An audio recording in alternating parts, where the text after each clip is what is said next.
Olá, queridos e queridas. Eu estou contando a história de Jesus, do livro O Maior Homem que Já Viveu.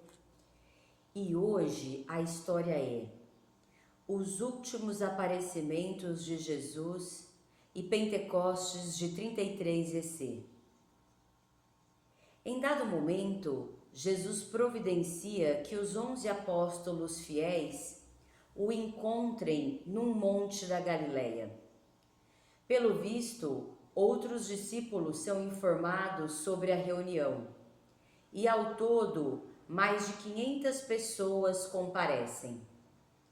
Que congresso alegre é este quando Jesus aparece e começa a ensinar-lhes? Entre outras coisas, Jesus explica à multidão que Deus deu a ele toda a autoridade no céu e na terra. Ide, portanto, exorta e fazei discípulos de pessoas de todas as nações, batizando-as em nome do Pai e do Filho e do Espírito Santo, ensinando-as a observar todas as coisas que vos ordenei. Pense nisto: homens, mulheres e crianças, todos recebem a mesma comissão: participar na obra de fazer discípulos. Os opositores tentarão parar a pregação e o ensino dos discípulos, mas Jesus os consola: eis que estou convosco todos os dias, até a terminação do sistema de coisas. Jesus permanece com seus seguidores por meio do Espírito Santo, para ajudá-los a cumprir o ministério. Ao todo, Jesus mostra-se vivo aos discípulos por um período de 40 dias após ser ressuscitado. Durante esses aparecimentos, ele os instrui sobre o reino de Deus e enfatiza quais são suas responsabilidades como discípulos seus. Em certa ocasião, ele aparece até mesmo a seu meio-irmão, Tiago, e convence esse outrora descrente de que ele é deveras o Cristo. Enquanto os apóstolos ainda estão na Galileia, Jesus evidentemente os instrui a retornar a Jerusalém. Ao reunir-se com eles ali, diz-lhes: não vos retireis de Jerusalém, mas persisti em esperar por aquilo que o Pai tem prometido, a respeito do qual me ouvistes falar. Porque João deveras batizou com água, mas vós sereis batizados em Espírito Santo, não muitos dias depois disso. Mais tarde, Jesus reúne-se outra vez com seus apóstolos e conduze-os para fora da cidade, até Betânia, localizada na encosta leste do Monte das Oliveiras. Surpreendentemente, apesar de tudo o que Jesus já disse sobre a sua iminente partida para o céu, eles ainda acreditam que o reino deles será estabelecido na terra. Assim perguntam: Senhor, é neste tempo que reestabeleces o reino a Israel? Em vez de tentar mais uma vez corrigir seus conceitos errôneos, Jesus simplesmente responde: não vos cabe obter conhecimento dos tempos ou das épocas que o Pai tem colocado sob a sua própria jurisdição. Daí, frisando outra vez a obra que eles têm de fazer, ele diz: ao chegar sobre vós o Espírito Santo, recebereis poder e sereis testemunha de mim, tanto em Jerusalém como em toda a Judéia e Samaria, e até a parte mais distante da terra. Enquanto ainda estão olhando, Jesus começa a subir em direção ao céu. E então uma nuvem obscurece-lhes a visão. Depois de desmaterializar o corpo carnal, ele ascende ao céu como pessoa espiritual. Enquanto os 11 ainda fitam o céu, 2 homens em roupas brancas aparecem ao lado deles. Esses anjos materializados perguntam: Homens da Galileia, por que estáis parados aí olhando para o céu? Este Jesus que dentre vós foi acolhido em cima no céu, virá assim da mesma maneira em que observastes ir para o céu. A maneira como Jesus parte da terra é sem alarde público, e os únicos observadores são os seus seguidores fiéis. Portanto, ele retornará de maneira similar, sem alarde público, e apenas para os seus seguidores fiéis, e apenas os seus seguidores fiéis discernirão que ele retornou e começou a sua presença no poder do reino. Os apóstolos descem agora do Monte das Oliveiras, atravessam o Vale do Cédron e entram novamente em Jerusalém. Permanecem ali em obediência à ordem de Jesus. 10 dias depois, na festividade judaica de Pentecostes, de 33 EC, enquanto cerca de 120 dos discípulos estão reunidos numa sala de sobrado em Jerusalém, um ruído semelhante ao de uma forte brisa impetuosa repentinamente enche toda a casa. Línguas como que de fogo tornam-se visíveis, e sobre cada um dos presentes assenta-se uma. E todos os discípulos principiam a falar em línguas diferentes. Este é o derramamento do Espírito Santo que Jesus prometeu. Bom, então aqui, nós temos Jesus, nas suas últimas aparições, na matéria.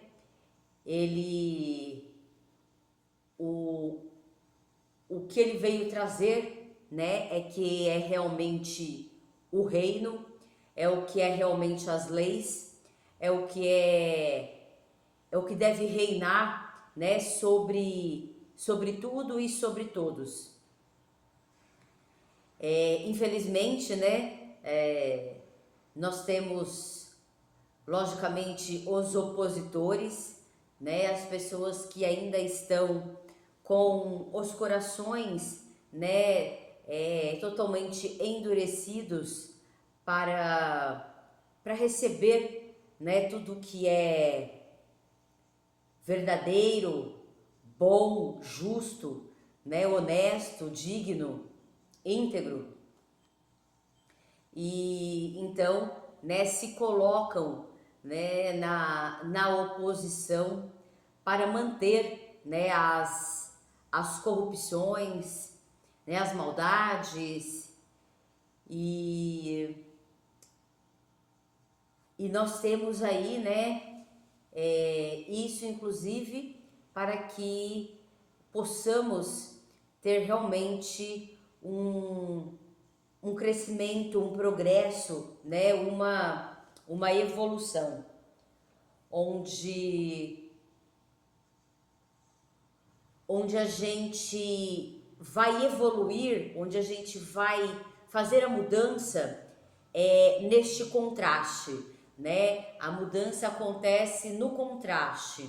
Então, quando a gente tem só a visão de uma realidade, a gente acha que é aquilo, que é daquele jeito, e pronto. Só que quando a gente enxerga a verdade, porque Jesus trouxe verdades absolutas, verdades eternas.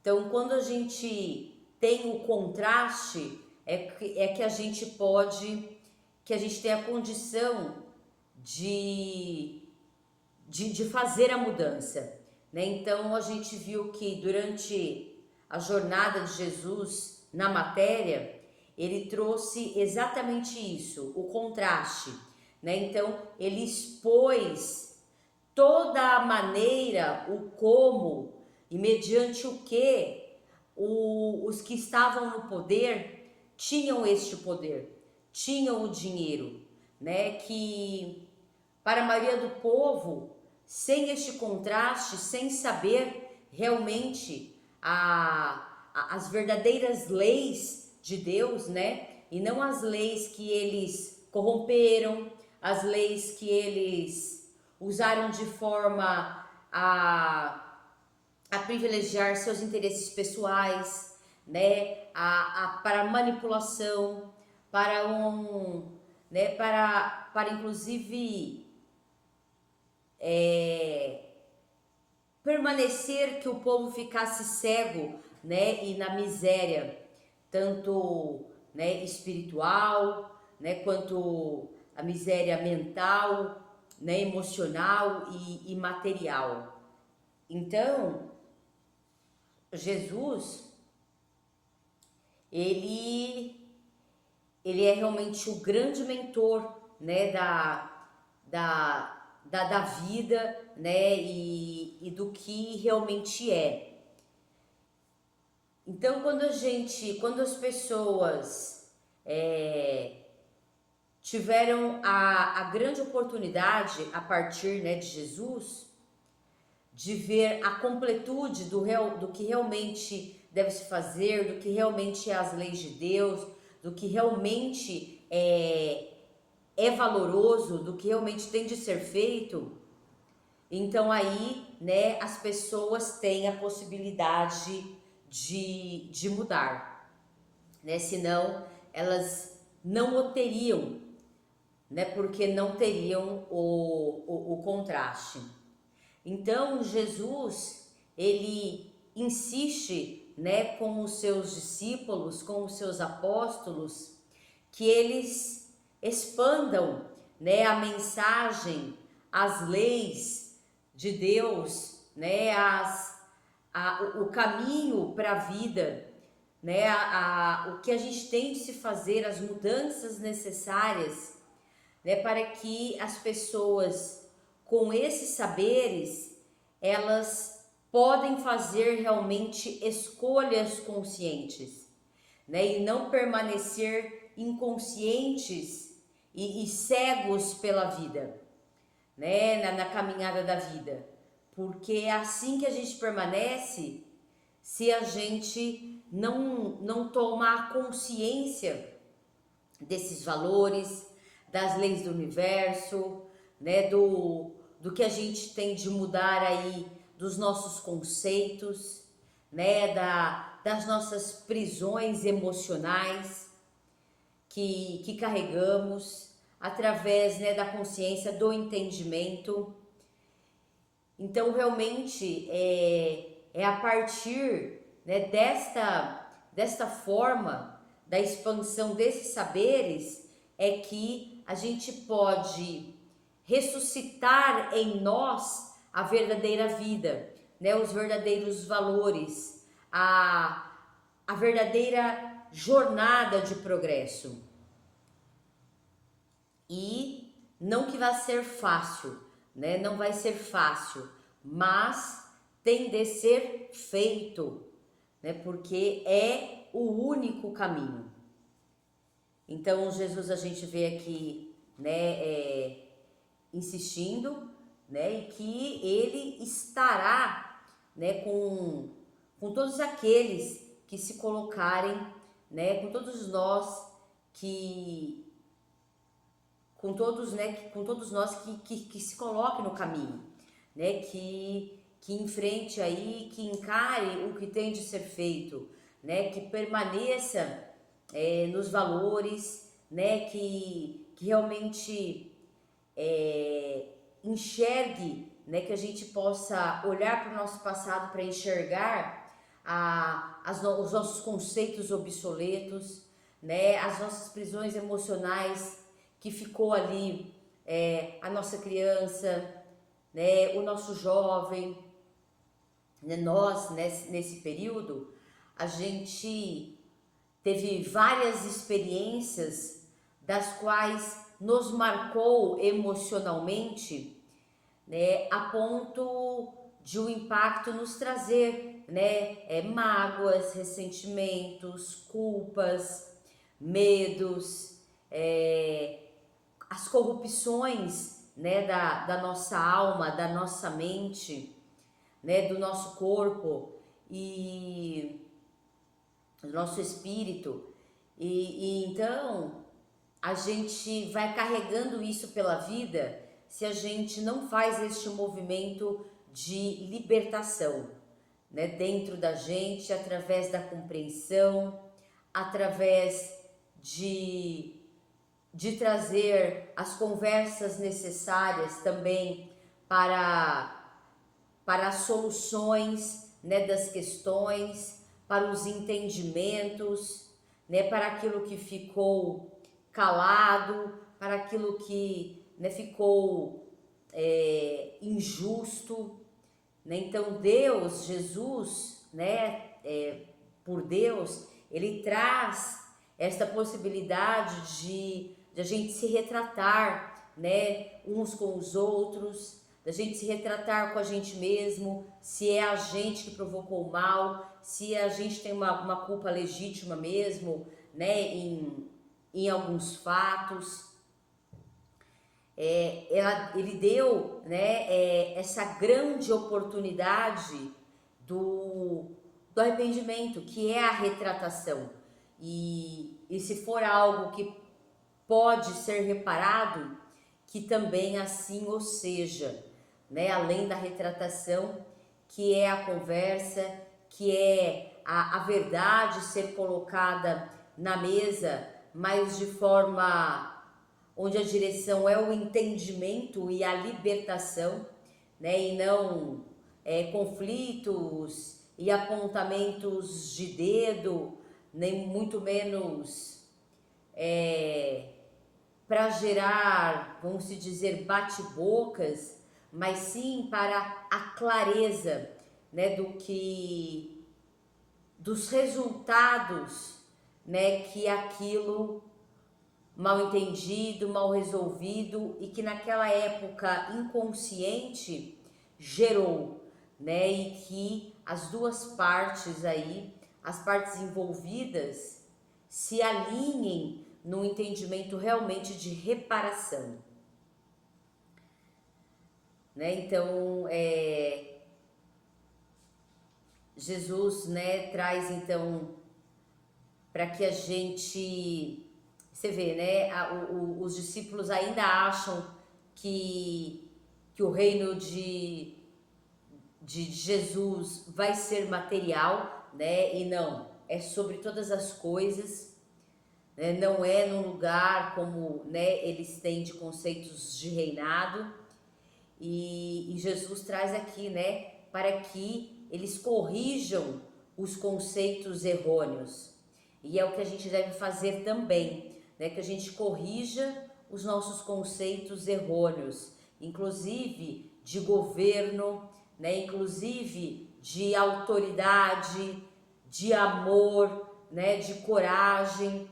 Então que a gente olhe que o verdadeiro governo, que a verdadeira autoridade bora no lugar do desenvolvimento das virtudes, né, das leis de Deus e não das corrupções, né, que o verdadeiro amor, ele não é aquele que foi nos ensinado sobre você tem de agradar, né, você tem de, passando por cima de você mesma, então e você tem de agradar, você tem que fazer o que o outro quer, né? Então, realmente são conceitos errôneos dos quais ficam vinculados a sentimentos, e aí a gente não consegue progredir e avançar na vida, Por quê? Porque é aquilo que a gente entende, é aquilo que ficou registrado nos sentimentos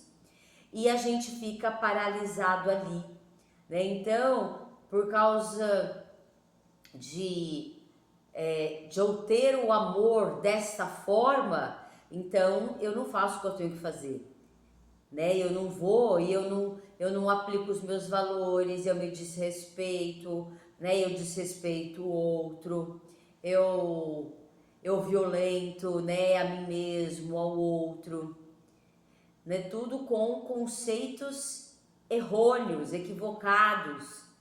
Então a gente tem de olhar profundamente para isso, né? Porque se a gente fica na superficialidade, a gente não faz a mudança necessária, né? Realmente tá ali nas profundezas ali do que ficou enraizado em nós que vai acontecer, né, a verdadeira mudança, que é onde a gente tem que mudar, né, na raiz, no cerne das questões.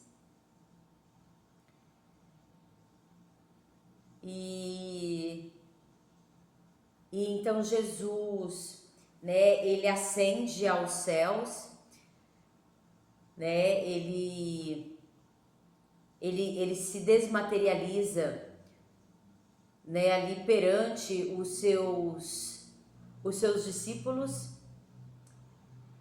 e, e então ali, né, aparecem dois anjos e dizem, vamos que vamos, né, vamos embora e vamos fazer o que tem de ser feito, né, ele já veio e ele trouxe o que deve ser feito. Agora vocês têm de persistir e se manter firmes na caminhada, né, independente aí das dificuldades que aparecerão.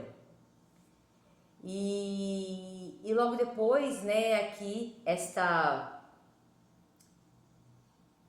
imagem simbólica, né, do recebimento né, do Espírito Santo é exatamente a gente acender dentro de nós a nossa luz, né, o desenvolvimento realmente dessas virtudes, que é a nossa luz, onde a luz, né, as virtudes sobressaem sobre as corrupções, sobre os nossos pecados, sobre as nossas trevas, sobre as nossas sombras, né, e que acenda assim em nós o nosso fogo interno, né? O que é o nosso fogo interno?